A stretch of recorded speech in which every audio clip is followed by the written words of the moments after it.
નમસ્કાર, આપ જોઈ રહ્યા છો અરવલ્લી સમાચાર અને મોર્નિંગ બુલેટિન સાથે હું છું માસૂમ। સમાચારોની શરૂઆત કરી હેડલાઇન્સથી।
મહત્વના સમાચાર સામે આવી રહ્યા છે અરવલ્લીથી। અરવલ્લી જિલ્લામાં સાર્વત્રિક મેઘમહેર થઈ તો જિલ્લા ડિઝાસ્ટર કંટ્રોલ રૂમ ખાતે નોંધાયેલ વરસાદ। તો જિલ્લામાં સૌથી વધુ ધનસુરામાં 3 ઇંચ વરસાદ અને મોડાસામાં 2 ઇંચ વરસાદ વરસ્યો। તો મેઘરજમાં 1 ઇંચ વરસાદ ખાબક્યો હતો। તો માલપુર, ભિલોડા અને બાડ તાલુકામાં સામાન્ય વરસાદ। તો સાર્વત્રિક વરસાદથી ધરતીપુત્રોમાં ખુશીનો માહોલ સર્જાયો છે। તો અરવલ્લી જિલ્લામાં ગઈકાલે સાર્વત્રિક મેઘમહેર, જિલ્લા ડિઝાસ્ટર કંટ્રોલ રૂમ ખાતે નોંધાયેલ વરસાદ। તો જિલ્લામાં સૌથી વધુ ધનસુરામાં 3 ઇંચ અને મોડાસામાં 2 ઇંચ વરસાદ વરસ્યો હતો, જ્યારે મેઘરજમાં 1 ઇંચ વરસાદ ખાબક્યો, તેમજ માલપુર, ભિલોડા અને બાડ તાલુકામાં સામાન્ય વરસાદ। તો સાર્વત્રિક વરસાદથી ધરતીપુત્રોમાં ખુશીનો માહોલ સર્જાયો છે।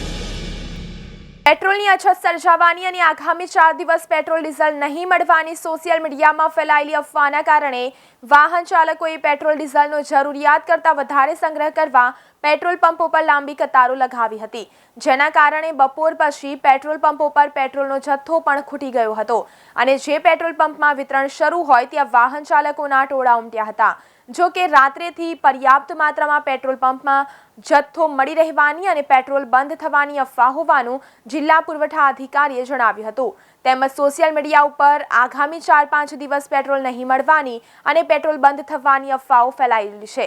પેટ્રોલ બંધ થવાને અને નહીં મળવાની અફવાને કારણે વાહન ચાલકોમાં ફફડાટ ફેલાયો છે અને પેટ્રોલ ડીઝલનો જથ્થો સંગ્રહ કરવા અથવા તો આગામી અઠવાડિયા સુધી વાહનમાં પેટ્રોલ પુરાવવા માટે પેટ્રોલ પંપો પર લાઈનો લાગી હતી। જરૂરિયાત કરતાં વધારે પેટ્રોલની માંગ ઊભી થતાં એક પછી એક પેટ્રોલ પંપો પર પણ બપોર પછી ધીરે ધીરે પેટ્રોલનો જથ્થો ખૂટી ગયો હતો। મોડી સાંજે તો છે પેટ્રોલ પંપો પર વિતરણ કાર્ય શરૂ હતું ત્યાં વાહન ચાલકોના ટોળા જામ્યા હતા। માણસામાં વરસાદની ધમાકેદાર એન્ટ્રી થતાં જ માત્ર 1 કલાકમાં 8 ઇંચ વરસાદ પડતા લોકોને ગરમીમાંથી છુટકારો મળ્યો હતો, જ્યારે ગત રવિવારે સાંજે 5 કલાકના સુમારે છાલા, કાનપુર સહિતના વિસ્તારમાં જોરદાર વરસાદ પડતા ખેતરોમાં પાણી ભરાઈ ગયા હતા। ગત શનિવાર કાલોલમાં વરસાદ પડ્યા બાદ રવિવારે ગાંધીનગર તાલુકાના કાનપુર અને છાલા સહિતના ગામોમાં સાંજના 5 કલાકના સુમારે વરસાદનું જોરદાર ઝાપટું પડતા ખેતરોમાં પાણી ભરાઈ ગયા હતા। આથી વરસાદના જોરદાર આગમનથી ખરીફ ઋતુ સારી રહેવાની આશા ખેડૂતોમાં જોવા મળી રહી છે, જ્યારે સોમવારે બપોરે 2 કલાકના અરસામાં વરસાદે માણસામાં ધમાકેદાર એન્ટ્રી કરી હતી। માત્ર 1 જ કલાકમાં 8 ઇંચ વરસાદ પડ્યો હતો। જિલ્લા ડિઝાસ્ટર મેનેજમેન્ટના જણાવ્યા મુજબ માણસામાં 65 મીમી વરસાદ પડ્યો છે, જ્યારે કલોલમાં 1 મીમી વરસાદ પડ્યો છે, જ્યારે ગાંધીનગર અને કલોલમાં વરસાદ પડ્યો નથી।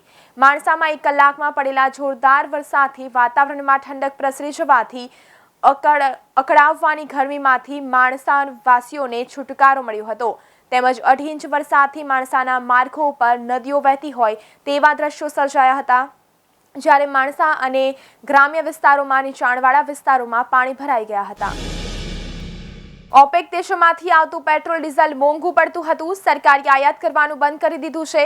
હાલમાં ઇરાક અને ઈરાનમાંથી પેટ્રોલ ડીઝલ લાવવા માટે વાટાઘાટો ચાલી રહ્યા છે, જેના કારણે છેલ્લા 5 દિવસથી પેટ્રોલ ડીઝલની અછત સર્જાઈ છે, જેના કારણે આણંદ, ખેડા જિલ્લાના HP સહિત 70% પેટ્રોલ પંપ સ્ટોક ખલાસ થઈ ગયો છે.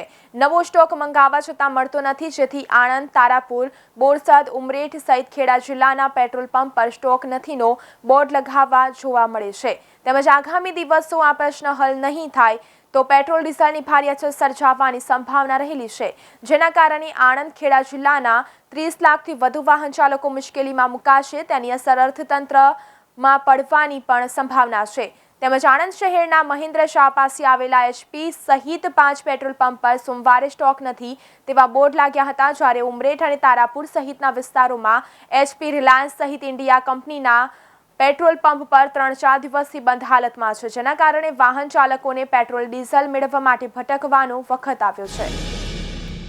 દ્વારકા દેવભૂમિ દ્વારકા જિલ્લાના ખંભાળિયા, ભાણવડ અને કલ્યાણપુરના કેટલાક વિસ્તારોમાં મેઘરાજાની ધમાકેદાર એન્ટ્રી થઈ હતી, જેમાં અમુક ગામોના કેટલાક વિસ્તારોમાં વાવણી લાયક વરસાદ થતા ખેડૂતોમાં આનંદની લાગણી છવાઈ હતી.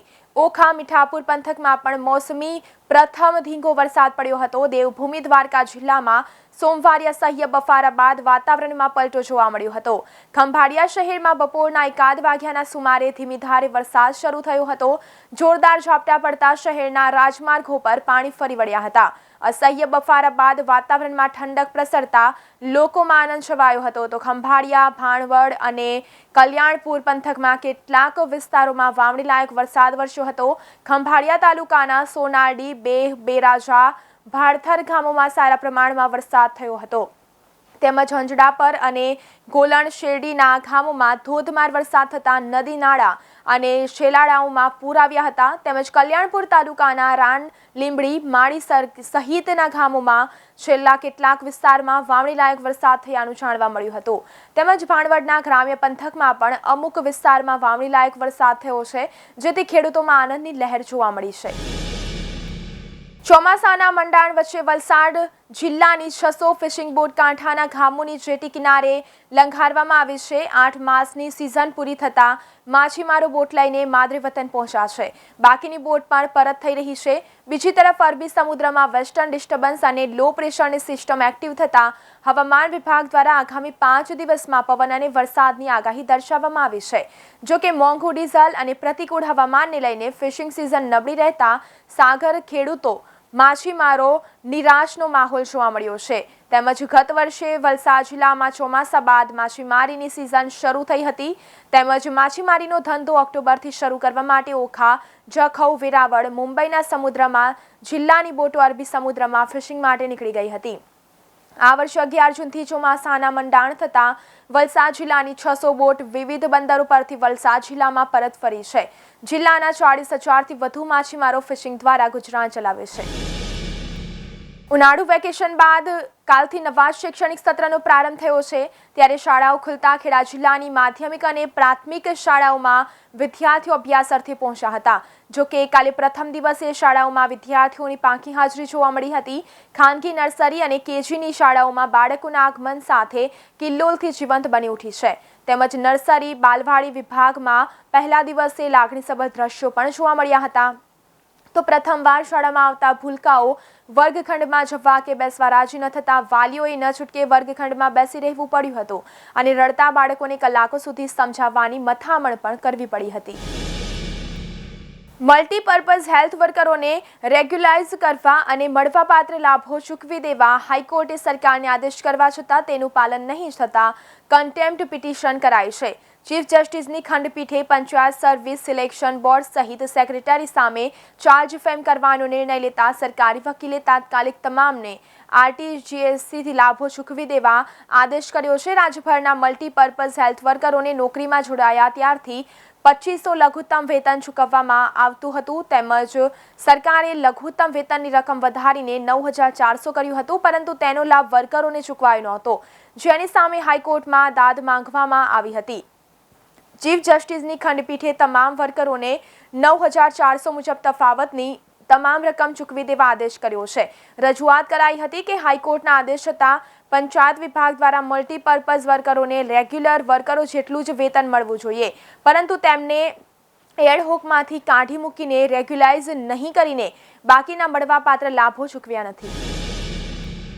2 વર્ષના કોરોના કાળમાં ઓનલાઈન શિક્ષણ મેળવ્યા પછી 35 દિવસના વેકેશન પછી લાંબા સમય પછી સંપૂર્ણ ઓફલાઈન શિક્ષણ કાર્ય શરૂ થતા બાળકો, વાલીઓ અને શિક્ષકોમાં આનંદની લાગણી જોવા મળી રહી છે. તેમજ બાવળા શહેર અને તાલુકામાં શરૂ થયેલી સ્કૂલોમાં બાળકોના કલરવમાં શાળાઓ ગુંજી ઉઠી હતી. શિક્ષકો અને વિદ્યાર્થીઓમાં ભારે ઉત્સાહ જોવા મળ્યો હતો. બાવળામાં પ્રથમ દિવસે ભૂલકાઓને વાલીઓ વહેલી સવારે શાળામાં મૂકવા પહોંચ્યા ત્યારે વિદ્યાર્થીઓએ ગુલાબના ફૂલનું અને ચોકલેટ આપી કુમકુમ તિલક કરી સ્વાગત કરી શાળામાં પ્રવેશ કરાવ્યો હતો. બાળકોના ચહેરા પર પણ સ્મિત સ્પષ્ટ દેખાતું હતું. ઘણા સમયથી ઘરે રહ્યા બાદ કાલે ઉનાળુ સત્ર પૂરું થતાની સાથે જ બાળકો શાળાએ પહોંચી ગયા હતા.